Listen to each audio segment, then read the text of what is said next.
तो आपके सामने ये क्वेश्चन है, ठीक है। चैप्टर नंबर 14 प्रोबेबिलिटी से रिलेटेड ये क्वेश्चन है, क्वेश्चन नंबर 13 है, ठीक है। तो क्वेश्चन को सबसे पहले तो समझते हैं। क्वेश्चन समझना बहुत इंपॉर्टेंट है। क्वेश्चन अगर समझ में आ जाते हैं तो आप इसके प्रोबेबिलिटी फाइंड आउट कर सकते हैं। क्वेश्चन नहीं समझ में आ रहा है तो दिक्कत होगा। जैसे क्वेश्चन में बोला है और डाइज इज थ्रोन वंस, ठीक है। थ्रोन वंस मतलब एक बार उसे फेंका जाता है, और डाइज मतलब लीडो की गोटी, ठीक है। ये डाइज है, तो एक डाइज को एक बार वंस बार थ्रो किया जाता है तो क्या क्या आ सकते हैं? 1 भी आ सकता है, 2 भी आ सकता है, 3 भी आ सकता है, 4 भी आ सकता है, 7 भी आ सकता है, 12 भी आ सकता है। नहीं आएगा, सिर्फ 6 तक ही आएगा। 1 2 3 4 5 6 यही आएगा, ठीक है। क्लियर ना? तो ये आएंगे। बोला है कि find the probability of getting, पहला बोला है अ प्राइम नंबर। सबसे पहले इंपॉर्टेंट है कि ये सब चीजें जो पूछता है ना उसका मीनिंग आपको पता होना चाहिए।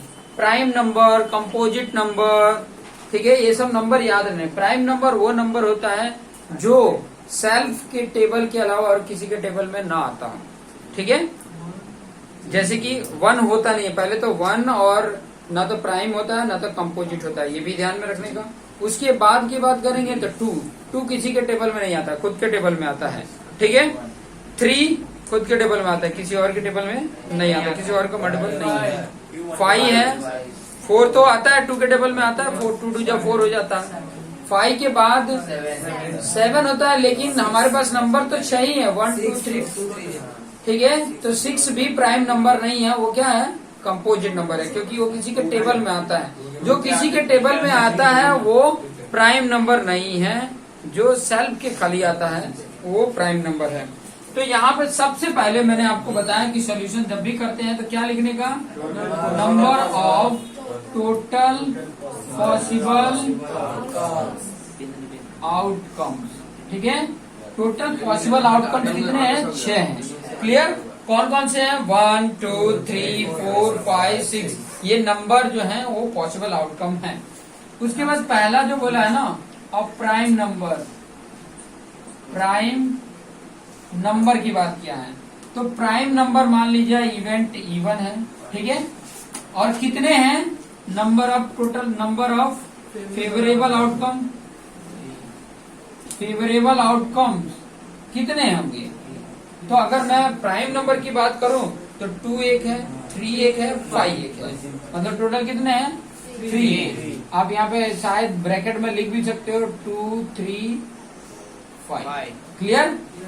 अब यहाँ पर मैं उसको लिखूंगा, उसकी प्रोबेबिलिटी इवन लिख दिया क्योंकि इवन प्राइम नंबर होने की है। तो प्रोबेबिलिटी फेवरेबल आउटकम कितने हैं? 3, टोटल पॉसिबल आउटकम 6। रिड्यूस करोगे तो आ जाएगा 1/2, क्योंकि 3 1 जा और 3 2 जा, तो 1/2 इसकी प्रोबेबिलिटी इस इवेंट की आ गई। क्लियर हो गया? दूसरा यहाँ पर क्वेश्चन में बोला है और नंबर लाइंग बिटवीन 2 एंड 6, और नंबर लाइंग बिटवीन 2 एंड 6। तो नंबर ऑफ फेवरेबल आउटकम क्या होंगे? इसके लिए मान लो ये E2 है, नंबर ऑफ फेवरेबल आउटकम्स क्या है? Number of favourable outcome. 2 के बाद क्या आएगा? 3 आएगा, 4 आएगा, 5 आएगा, ये 3 नंबर आएंगे, ठीक है। तो 3 हो रहे हैं, और इधर लिख भी सकते हो 2 3 4 एंड 5 ना। किसके बीच में?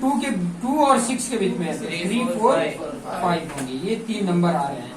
तो इसकी प्रोबेबिलिटी कितनी हो जाएगी? 3/6। इसकी भी क्या आ गई? 1/2। नेक्स्ट हम यहाँ पे फाइंड आउट करेंगे तीसरा का। तीसरा क्या बोला है? An odd number, an odd number. Odd number के लिए मैंने E3 कर दिया। इवेंट कौन सा है? E3। अब यहाँ पे number of favourable outcome, number of favourable outcomes क्या आ जाएंगे? 1 होता है, 3 होता है, 5 होता है। ऑड नंबर 2 4 6 तो नहीं है, 1 2 3 है। 1 2 3 है नहीं, 1 3 5 है, ये भी है 3 1 3 और 5, ये ऑड नंबर है। अब यहाँ पे इसकी प्रोबेबिलिटी E2 की क्या हो जाएगी, favourable outcome divide by total possible outcome. तो इसकी भी प्रोबेबिलिटी क्या हो गई, 1/2। ठीक है, 1/2।